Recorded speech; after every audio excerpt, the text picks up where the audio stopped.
Welcome to the Alex Salmond Show from Stricken, Aberdeenshire in Scotland, where we ask the question, why have some countries conquered COVID-19 while so many others are still languishing in the grip of this deadly virus?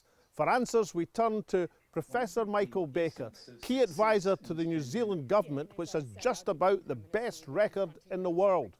Why has this island nation of 5 million people had a mere 22 deaths from the virus, while the island nations of the United Kingdom have had 45,000, 150 times as many, even allowing for population size? And we asked the author of The Pandemic Century, Dr. Mark Honigsbaum, which countries have succeeded in handling the virus and which have failed? The answers may surprise you. But first to Glasgow and Tasmina with your tweets, your emails and your messages.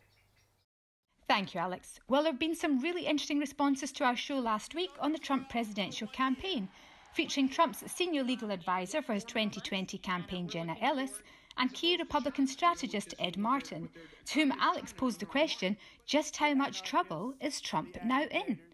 Jeff comments, come November, I'm going to love watching all Trump detractors' reactions to his landslide victory. I must record as much of it as I can, so as I can watch it again each time I need a laugh. Gideon says, Biden's too old for a president unless he'll step down for Mrs. Obama or Nancy Pelosi. Tilla says, this nightmare of a presidency is on its last legs. November cannot come too soon. Gerald says, Biden has more chance of landing on the moon than winning, and then goes on to say, the silent majority will turn out for Trump. The Glen agrees and says, I think he'll walk it. Scott Hutton says, there is no way to run a pandemic government. Just save lives and live right. If the president is failing, the American people are failing. This I refuse to believe. Finally, Alan McNaughton says, I hope to start to wake up from this multiple nightmare in November with a Biden win. Now, early on in this pandemic lockdown, I was contacted by a Scot who was visiting New Zealand. He was extremely anxious to get back to Scotland, and I put him in touch with his local Member of Parliament. But I couldn't help thinking, and he'd said to him at that stage, might it not be better staying on in New Zealand, since it was pretty clear, even early on, that New Zealand had the virus under control, much less clear of what was happening in the United Kingdom. And that's it has proved. With some 1,500 cases, only 22 deaths in New Zealand, it has one of the best records in the world. So why has New Zealand succeeded while so many other countries have failed? I'm now joined from Wellington, New Zealand by a key government advisor in the fight against the coronavirus, Professor Michael Baker. Professor Baker, welcome to the Alex Salmond Show. Greetings from Wellington. Professor Baker, the New Zealand Prime Minister, Jacinda Ardern, has received great plaudits for her clear leadership during the pandemic. How important has that been to the success of public health policy in New Zealand? Yeah, I think it's been absolutely critical. And if you look around the globe, the real success factors, I think, have been very good scientific leadership and very good political leadership, and then taking decisive action against the virus. And that's exactly what Jacinda Ardern's government has done. Now, in a nutshell, Professor Baker, why has New Zealand got to grips with this virus while so many other countries have struggled? The three things we did, basically, switching to border quarantine, so you need 14 days of supervised quarantine before you're allowed into the country, the lockdown, which really extinguished most lines of transmission of the virus, and then the testing and tracing, so the contact tracing systems got built up so they could, if you like, mop up some of the remaining cases left over from some of our big clusters. So those three measures combined were enough to basically eliminate this virus entirely from New Zealand. Well, I think the essence of success in this pandemic has been good scientific leadership, good political leadership, and decisive action against the virus, and using really the best available evidence and approaches. And I think in particular, recognizing that this was more like a SARS virus than an influenza virus. Now, everything hasn't been plain sailing, even in New Zealand, in tackling this virus. We've seen recently the resignation of Minister Clark, the health minister. Many people around the world will find it surprising that a country with 1,500 cases and 22 deaths, that the health minister ends up resigning, while other countries with tens of thousands of fatalities, the health ministers continue in office. Can you explain this apparent anomaly? Yeah, well, I think our health minister did take ministerial responsibility seriously, and he, at times, I think, let himself down in terms of his standards of personal behaviour during the lockdown, and I think his handling of some other aspects of the pandemic. That's why he resigned, and I think that was really, I mean, I know it was very distressing for him to do that because he was very attached to the portfolio and very effective in many aspects of it. But I think he really took responsibility very seriously. It has been argued, Professor Baker, that if you compare the island of New Zealand and the island of the United Kingdom, then in the UK implemented New Zealand policy back to front, in the sense that New Zealand introduced travel restrictions, controlled the virus, and then when it was under control, opened up the sporting events. Whereas in the United Kingdom, they continued with the sporting events, the Cheltenham Festival, the Rugby Internationals, and only implemented travel restrictions after the horse had bolted. Is there any truth in that argument that the UK seems to have pursued New Zealand policy in reverse? Yes, no, it does look like that. And one of the things that people like myself realised when we were looking at the pandemic was, rather than following the influenza model, where you gradually increase the intensity of your control measures as the pandemic worsens, to try and damp it down, you do exactly the opposite. You throw your strongest control measures at the pandemic right at the beginning to extinguish it. So you do things in the reverse order from the traditional influenza model. And that was one of those, I mean, for me anyway, it was one of those light bulb moments when we saw the pandemic starting to take off in New Zealand, and if you like, starting on its exponential rise. I mean, we did have the benefit of looking at the experience of Northern Italy, and I think that really did convince many people in New Zealand that we did not want this virus in New Zealand, and that contributed to, I think, a very high level of adherence with the lockdown measures. Now, New Zealand has gone through the first stage of this pandemic highly successfully, but what dangers, Professor Baker, do you see for the future, since clearly there's no room for complacency in any country? No, that's absolutely right. And if you look at many of the countries pursuing this approach of containment and elimination, most of them have had setbacks. Mainland China with an outbreak in Beijing, South Korea with an outbreak that started in a nightclub. Australia similarly didn't extinguish all transmission in Victoria and New South Wales, and now it has the problem that it may have to go in and out of lockdown for a period until it's actually eliminated infection. So I think everyone in New Zealand now has, I mean, we did have a period of maybe feeling a little bit smug after we'd eliminated the virus and that the problem was solved. And then we had a few breaches of quarantine in New Zealand that didn't fortunately cause outbreaks. But I think it was a real wake-up call for all of us that we're living in a world where there's a huge amount of, and in fact, growing transmission of this virus, and we cannot be at all complacent about it.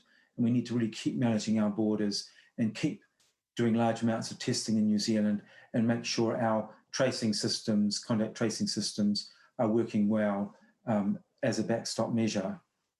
Is there something that can be done worldwide in the scientific community joining with the political communities in a renewed vigour in having a collective approach to elimination and stamping this virus out?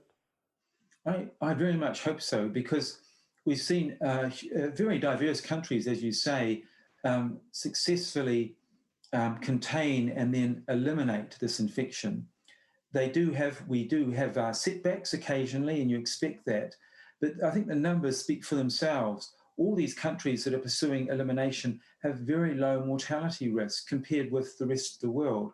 And they've also shown there's no biological barrier against eliminating this virus. It just requires very good leadership and good infrastructure and decisive action. And the techniques are all very well established, and I think they're available to all countries on earth that have sufficient resources to do them. Professor Baker, in your estimation, just how dangerous is this virus still is in terms of the future for the world health and the world economy? Well, I think we're hugely underestimating this pandemic. I mean, we know from its behaviour that it has the potential over the next 1 to 2 years to infect maybe 60% or more of the world's population. So that's several billion people. And along the way, it may kill 1% of them. So that's tens of millions of people who are going to die from this pandemic. And in many countries, it's just getting started. So I think we have to look at all the available options, and in particular, doing our best to stamp it out where we can. So that's basically pursuing an elimination approach. And I'm really horrified in countries like the United States, where they're actually relaxing their control measures in some areas. And this is just like shaking a bottle of wine, if you like, a sparkling wine, and taking the top off it, because all of these chains of transmission will keep going, and you're just going to see an overwhelming epidemic in those settings that will overwhelm the health system. So I just find this very depressing, this scenario, and I hope that particularly our advanced economies will learn from how this virus is behaving and take really decisive action to protect their populations and also actually to support their economies. Now, finally, Professor Baker, obviously a virus pandemic has caused enormous human suffering worldwide. The economic effects are still being played out, and that's also going to cause great suffering. New Zealand won't be insulated from the world economic effects. But can you see any benefits in terms of the New Zealand performance that this will have raised the profile and esteem with which New Zealand is held in international terms? I mean, a good place to go for a visit, I think many people in the world will be thinking at the present moment. Can you see any bright side for the New Zealand success thus far in controlling the pandemic?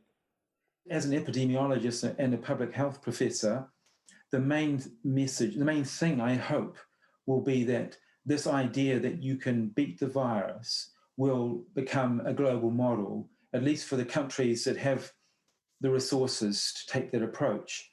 And if you look at the countries that are succeeding, I mean, I see no reason why the United Kingdom doesn't pursue elimination immediately. I know that Scotland and Ireland are very close to eliminating this virus. And I think with a mandate from their leaders and support, it could be eliminated ultimately from all of the British Isles. I don't see there's any reason why you can't get rid of it. And the problem really is that if you don't, we don't know how long we'll be waiting for a vaccine or good antivirals. It may be months, it may be years. And the problem is that the immunity may be short-lived and it may not protect, say, the most vulnerable elderly people. So I do wonder why a country like the United Kingdom, which has still got a huge depth of scientific knowledge and expertise and a very good infrastructure. I mean, the NHS is a model we all are very envious of. Why you're not pursuing this elimination strategy, given all the potential advantages? Professor Baker from Wellington, New Zealand, thank you very much indeed for joining me on the Alex Salmond Show. Thank you. Join us after the break, where I'm joined by Dr. Mark Honigsbaum, the author of The Pandemic Century. He runs the rule over the countries which have succeeded in taming coronavirus and the many more who have not.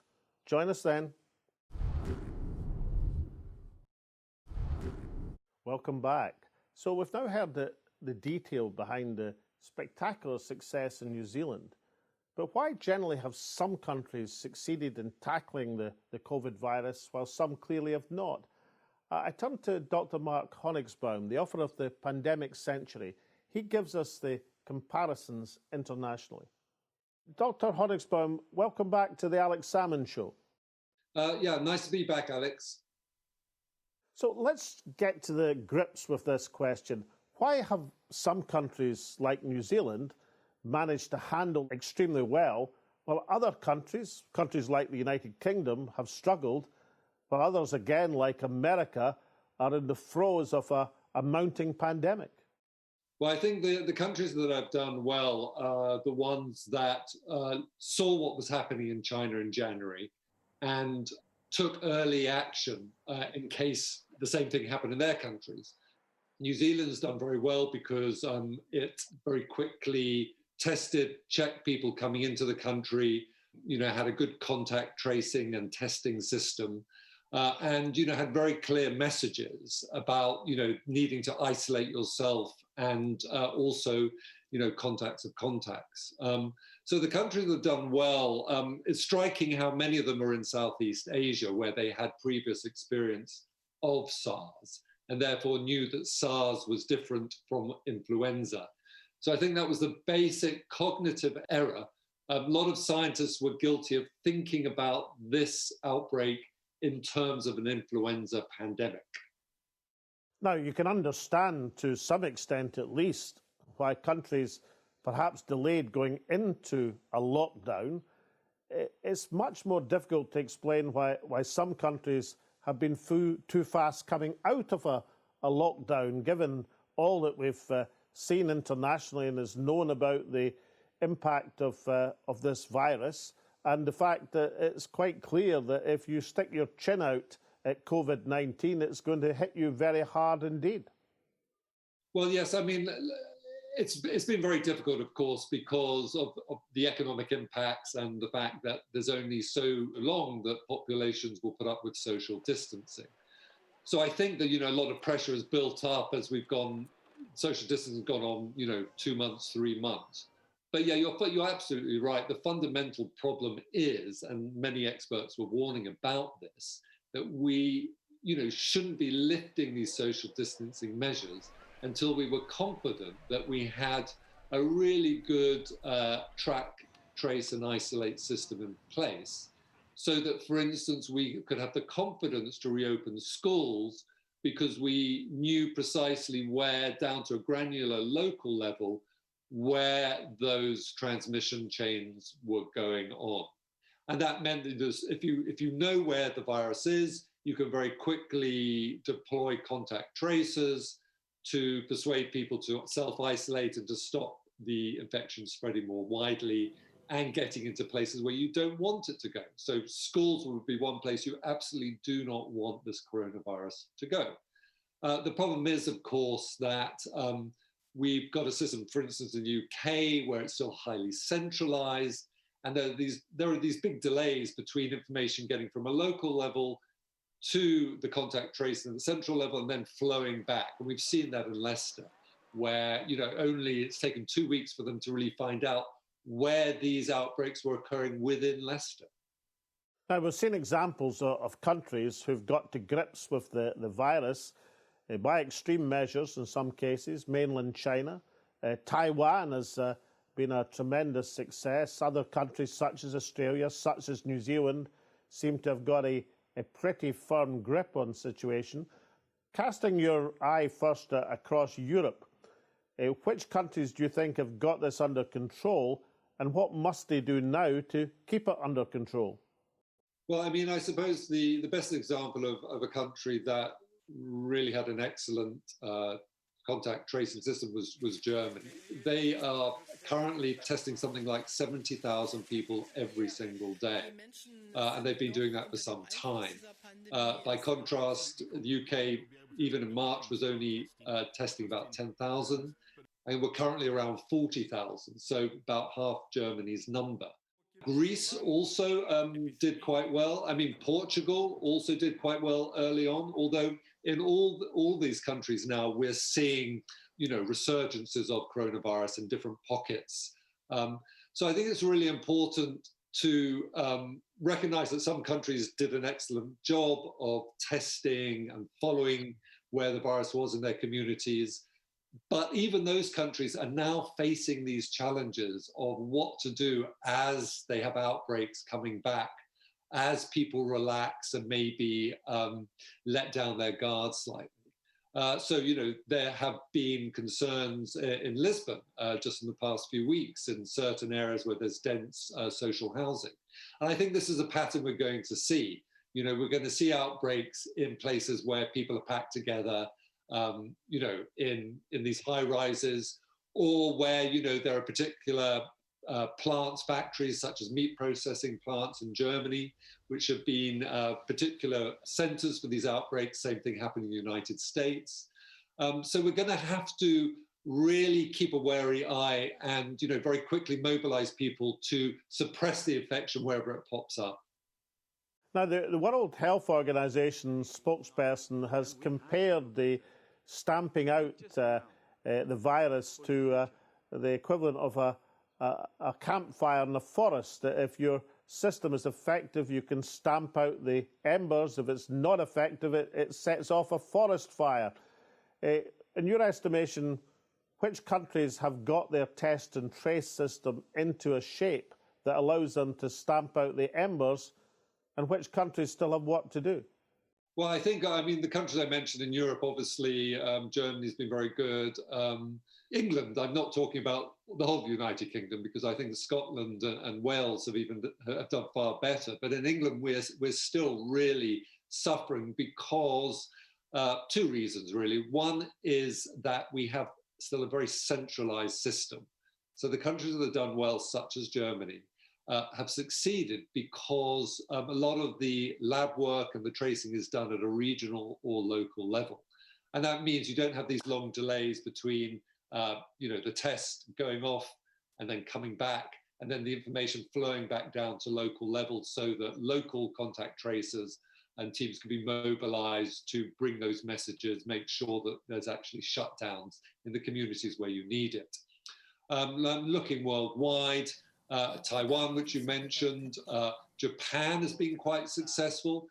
In Japan, it's interesting, it seems to be not so much because of their contact tracing, perhaps because they're much more used to social distancing anyway. There's less handshaking. It's a more formal culture where people don't hug and kiss and embrace as much. So they've been quite successful there.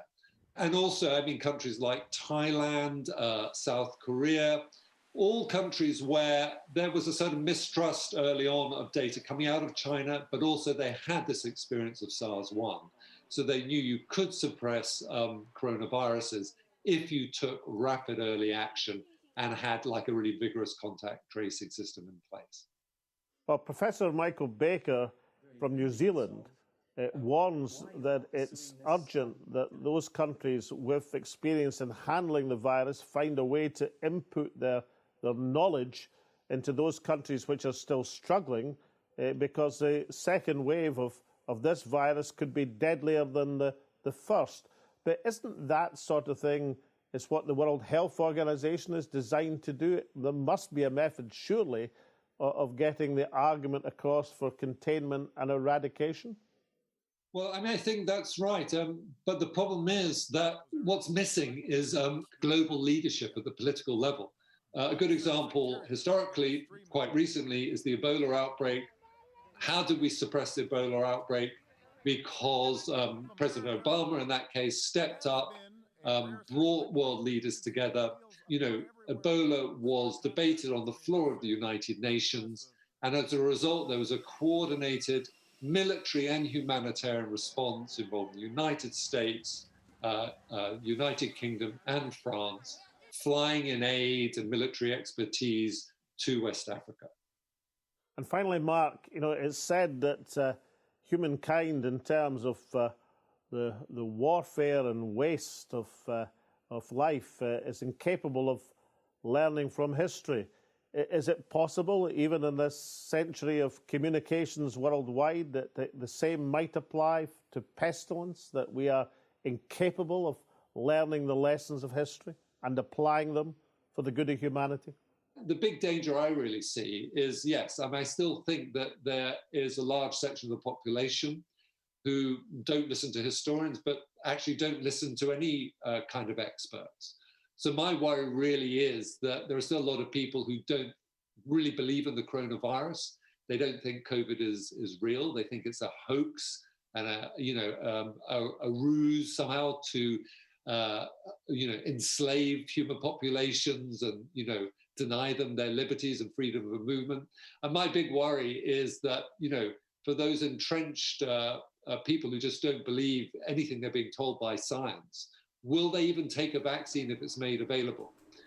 If they don't, then they will present a risk to everybody else who does, because as long as we don't achieve this herd immunity, either naturally or through vaccination, then there's always a chance that the virus will come back.